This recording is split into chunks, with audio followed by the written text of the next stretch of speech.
My mom was an alcoholic and married an alcoholic, the third husband. I just didn't feel like anybody knew I was there. I always felt invisible, and it was just always constant chaos and yelling, screaming. When I was 5, I wasn't even in school yet. We were living in an apartment. They had just gotten married a few months earlier. And there was this fighting, arguing, and it was nighttime. I probably should have already been in bed. I left, and I walked out the door and walked down a very busy street in Houston to go to my daycare, because I thought that those nice people would be there. And of course they weren't when I got there, and turned around and came all the way home. They had not known I'd even left. They never noticed. We bathed ourselves. Nobody read books. Nobody put us to bed well, you know, I mean, there was no parenting. If anything, we parented them. She would drink and throw up and pass out and lay there, and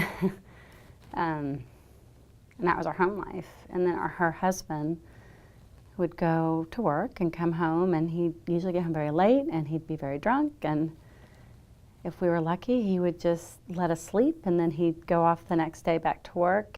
But if he was in the mood to have a party, then he'd wake all the kids up and make everybody sing and play musical instruments and have a party in the middle of the night on the school night so that he could keep having fun. Eventually, my father finally stepped in and took us, and the drastic difference was great. I loved being there, and he was wonderful. I lived with him for junior high and my freshman, sophomore year, and then my dad got sick with cancer, so he died, and I had to move back in with her for a year. When my dad died, I just had this gaping hole of the only person that I felt ever loved me was him, and I always knew he loved me, but he was the only person I felt love from. And when he was gone, it was gone. And I just kind of started this journey of self-destruction.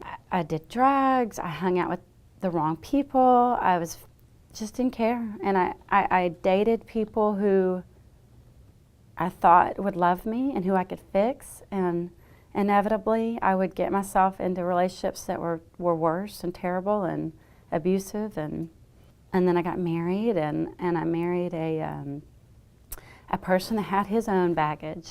Whether or not he loved me, I don't know. But the way he chose to show it was with a lot of control and abuse. I'd leave, and he'd call me back and tell me he was sorry and he needed me to help him be better, and he knew he could be better, and he loved me. And we married in May of '99. We separated in November of 2000. And we stayed separated for a year and a half, and then we divorced in July of '02. And I didn't want to be divorced. I mean, by this time, I felt like I had really grown in my relationship with God, and I felt like it was complete defeat to be divorced. And that's why I spent a year and a half being separated, because I just could not make that final decision to be divorced. And the Bible does not say it's okay to divorce because someone's physically abusive. And you know, you can try to read what you want into it, but it doesn't say that. And finally, I just said, you know what, God, I'm going to do it. And, you know, I'm walking away, and I'm going to ask you to just love me through it. And I think that from that point on, that part of me that always needed a relationship and that wanted to be loved, it changed, and I really started feeling God's love. And then I met my husband, and it took a long road to get to him, but by the time I met him,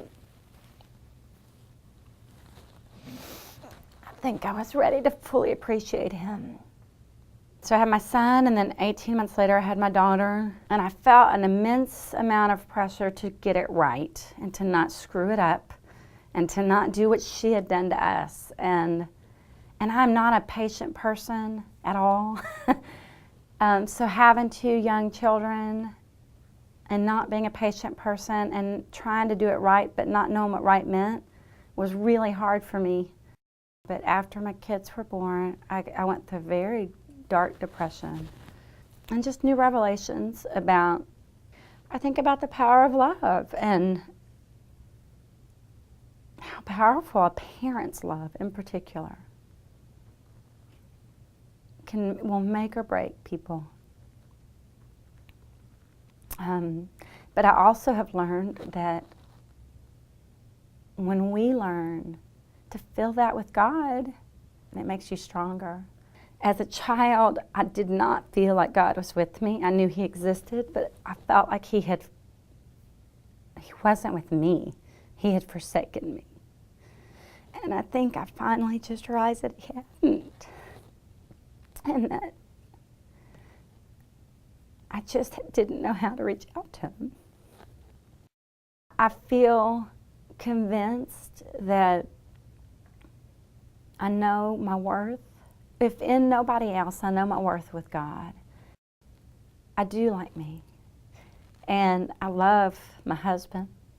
And I love my kids. And I think about a year and a half ago when I was going for a run and just in my, what am I doing here? I'm not fit to be a mother. My husband deserves a better wife.